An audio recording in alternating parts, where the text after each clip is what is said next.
Alors bonjour et bienvenue à la deuxième partie de ce cours sur la gestion des ressources humaines.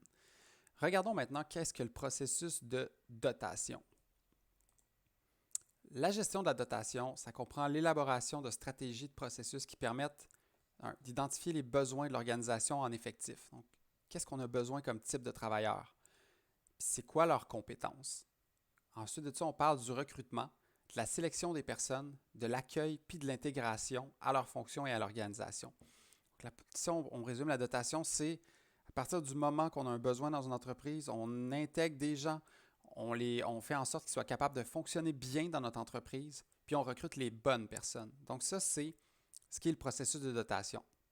Vous pouvez regarder aussi un lien ici dans le portail RH qui peut vous aider à en savoir un peu plus. Alors regardons, c'est quoi ce processus de dotation-là? Il y a plusieurs étapes. Si vous regardez, il y en a quatre. On a la planification des besoins de main-d'œuvre, le recrutement, la sélection et l'évaluation du processus de dotation. On va tout voir ça en détail. Qu'est-ce que la planification des besoins de main-d'œuvre? OK. Première chose qu'une entreprise doit se demander, c'est de combien d'employés ai-je besoin? Donc, quoi? Qu'est-ce que j'ai besoin? Puis surtout, c'est quoi les compétences qui sont nécessaires pour ces employés-là? Donc, j'ai besoin de combien d'employés qui font quoi? Ils ont besoin de quoi comme type de savoir, comme connaissance, comme savoir-faire, habilité, comme savoir-être, comportement. En règle générale, de plus en plus, les entreprises ont besoin d'employés qui sont capables de s'adapter puis de transférer leur savoir rapidement. On a besoin de gens qui sont performants rapidement. C'est pour ça qu'on va à l'école, c'est pour ça qu'on fait un paquet de formations, nous, comme individus, pour attirer ces organisations-là, puis pour faire en sorte d'avoir les compétences nécessaires quand on va arriver en emploi. C'est pour ça que vous êtes en train de suivre vos cours au collège à l'heure actuelle. C'est pour avoir au moins une base, une compétence, avoir certaines compétences pour que les employés vous recrutent. Donc ça, c'est la planification de la main-d'œuvre. Première étape, comme organisation, qu'est-ce que j'ai besoin? J'ai besoin de combien de personnes qui font quoi, qui ont quel type de compétences? Par la suite, le recrutement. À quel endroit je vais recruter? Il y a deux grandes sources de recrutement. La première qui est à l'interne et la deuxième à l'externe. À l'interne, si par exemple on est dans une plus grande entreprise, pour certains d'entre vous qui travaillent déjà dans des organisations, vous savez que on peut arriver dans un poste et se faire recruter éventuellement pour faire des postes, peut-être avec des tâches plus complexes, des postes de supervision. Bref, le recrutement, ça peut se faire à l'interne. Mais souvent, quand on est une très petite entreprise, comme on est un entrepreneur, souvent on n'a pas beaucoup d'employés. Donc oui, on peut faire de la promotion de certains puis les amener à avoir plus de tâches, mais il faut aussi aller à l'externe, donc à l'extérieur de l'entreprise. On va utiliser toutes sortes de techniques que vous avez peut-être vues. Si vous allez sur JobBoom, sur Monster, sur Indeed, par exemple. On utilise beaucoup les portails électroniques, même LinkedIn. J'ai parlé peut-être à certains de ça, mais LinkedIn, linkedin.com, c'est un endroit où vous déposez votre CV virtuel et où il y a des employeurs qui peuvent vous rejoindre. Ça peut être super intéressant d'aller s'inscrire là-bas. Donc, les entreprises, elles, vont chercher à l'externe et vont faire des affichages de postes, des fois même sur leur site Internet, et elles vont demander aux candidats d'appliquer. Donc, ça, c'est les deux grandes sources, interne et externe. Une fois qu'on a des candidats qui se sont, disons, manifestés, on va faire la sélection des candidats. Comment on va faire ça? Bon, il y a des outils que vous connaissez déjà sûrement. Premièrement, le CV. Quand on est un candidat puis on veut travailler pour une entreprise, on envoie notre CV avec qu'est-ce qu'on a fait avant, quelles sont nos compétences, et c'est quoi nos objectifs de carrière. Ensuite de ça, souvent vient l'entrevue. L'entrevue, vous savez, pour ceux qui en ont fait, c'est stressant un peu. C'est là qu'on va rencontrer notre employeur potentiel, puis on lui fait part de... Lui va nous poser des questions et nous, il faut qu'on réponde le mieux qu'on peut, puis pour montrer qu'on possède les compétences nécessaires.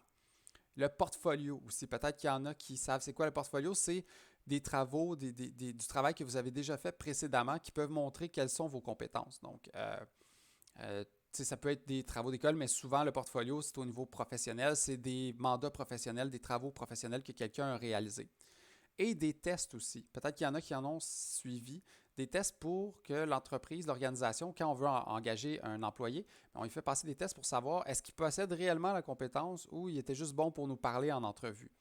Donc ça, c'est les principaux outils qu'une organisation peut utiliser. Puis il y en a encore plusieurs, hein, il y en a plusieurs autres, tout dépendant du type de poste pour lequel on recherche un employé. Maintenant, l'entrevue. Hein. Ça peut être une entrevue au téléphone. Souvent, c'est comme ça qu'on commence. On se fait appeler par les ressources humaines. Hein. Les ressources humaines appellent les employés potentiels. Ça peut être des entrevues de groupe, ça peut être des mises en situation. Mais quand on fait passer une entrevue, vous êtes entrepreneur, vous voulez engager quelqu'un, il y a des choses qu'il faut faire attention. En fait, il y a des choses qu'on n'a pas le droit de demander ou de dire. On n'a pas le droit de parler de race, de couleur, de sexe, de grossesse. Par exemple, on ne peut pas dire, puis ça se faisait avant, il y a plusieurs années, il y a des femmes qui n'étaient pas engagées parce qu'on avait peur qu'elles tombent enceintes. Hein, de l'orientation sexuelle, de l'état civil, de la condition sociale, de l'âge, de la religion, des convictions politiques, de la langue, de l'origine ethnique ou de handicap. Bref, ça, ce n'est pas des facteurs qui font que vous avez un emploi ou pas. Ce qui compte, c'est est-ce que vous êtes compétent? Êtes-vous capable de faire le travail? Donc, si vous êtes un entrepreneur, faites attention, vous ne pouvez pas poser ces questions-là. Maintenant, le choix du candidat. Comment on fait ça? Souvent, on va en avoir plusieurs. On ne va pas passer juste un candidat en entrevue, on va essayer d'en avoir quelques-uns, 3, 4, 5, 6, tout dépendant du type de poste. On va faire des comparaisons entre les différentes personnes qu'on va interviewer. Donc, ce qu'on va faire, c'est qu'on va créer une grille d'évaluation pour chacun des candidats. Puis cette grille-là va nous permettre, après ça, de faire le comparatif entre les différents employés, puis les différentes forces que ces employés-là ont. Peut-être qu'il y a quelqu'un qui est plus fort, un employé qui est plus fort, un employé potentiel, excusez-moi, qui est plus fort dans tel ou tel domaine par rapport à un autre. Puis, en fonction des grilles puis des expertises de chacun, bien, on va choisir c'est qui le candidat qui serait le plus efficace dans ce type de poste-là. Une fois qu'on a choisi notre employé, il faut l'accueillir et l'intégrer. Puis ça, c'est super important. Parce que c'est là que ça passe ou ça casse. Il faut qu'on facilite l'établissement des liens entre un nouvel employé et son entourage. On lui présente son équipe, son patron, comment ça va se passer, comment il va travailler. Donc, la réussite du nouvel employé dépend beaucoup de cette intégration-là puis de cet accueil-là. Si on accueille mal puis on intègre mal un employé, il y a des grosses chances qu'il s'en aille travailler ailleurs où il va être mieux accueilli et intégré. Et on va créer à ce moment-là un programme d'accueil. Peut-être que vous en avez déjà eu un quand vous êtes tombé en emploi. Je vais vous montrer à la prochaine diapo à quoi ça ressemble. On se fait donner un objectif. Par exemple, dans un mois, complétez seuls les rapports journaliers de la comptabilité. Si vous travaillez comme en introduction comptabilité, là, si vous voulez être technicien comptable, excusez-moi. Les ressources nécessaires, qu'est-ce que vous avez, ce à quoi vous avez disposition. Et le calendrier des activités. Si on regarde ici, on a des différentes journées, jour 1, jour 2, des fois ça peut être une semaine au complet.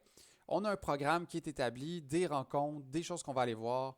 On va souvent, qu'est-ce qui arrive quand on est accueilli? On va souvent rencontrer un peu tout le monde avec qui on va être appelé à travailler dans une organisation. Donc, ses collègues, patrons, directeurs. On essaie beaucoup, comme organisation, de montrer c'est quoi nos valeurs comme entreprise, comment on travaille. Bref, pour que l'employé se fasse une bonne idée de qu'est-ce qui l'attend. Ça, c'est un programme qui peut se faire en plusieurs journées. Il y en a que ça peut aller jusqu'à 2 semaines. Des fois, il y a des jobs plus complexes que le programme d'accueil est un petit peu plus long. Et une fois qu'on a accueilli puis qu'on a intégré nos employés, qu'est-ce qu'il faut faire? Il faut évaluer la procédure, évaluation de la procédure et du suivi. Il faut évaluer 2 choses, principalement. Est-ce qu'on a pris la bonne décision comme organisation? Est-ce qu'on a choisi le bon employé? On s'est peut-être trompé, on n'a peut-être pas évalué qu'est-ce qu'il fallait. Puis à ce moment-là, il faut se réajuster puis changer notre processus pour être certain qu'on va chercher les bons candidats, les candidats qu'il nous faut. Ensuite de ça, on fait l'évaluation de l'employé. Ça peut être après quelques semaines. Il y a des évaluations que c'est après 6 mois. De plus en plus, ce qu'on remarque, c'est que les entreprises donnent du feedback immédiat. Ce qui veut dire qu'on n'attend pas. Tout de suite, on donne du feedback à l'employé dès les premiers jours pour qu'il puisse s'ajuster. Les employés, en général, aiment beaucoup ça. Ce qui se fait moins de nos jours, c'est d'attendre longtemps. Mais avant, les entreprises attendaient des fois plusieurs mois avant d'évaluer l'employé. C'est mieux d'être dans une espèce de rétroaction rapide et constante. On aime mieux se le faire dire rapidement que de faire une erreur constamment puis de le savoir plusieurs semaines après. Donc, il faut laisser la chance aussi à l'employé de s'ajuster à l'organisation. il y a toujours une petite période d'ajustement et c'est très normal. Alors voilà, ça c'était le processus de dotation. Maintenant, prochaine capsule, on va parler de formation, rémunération et conditions de travail.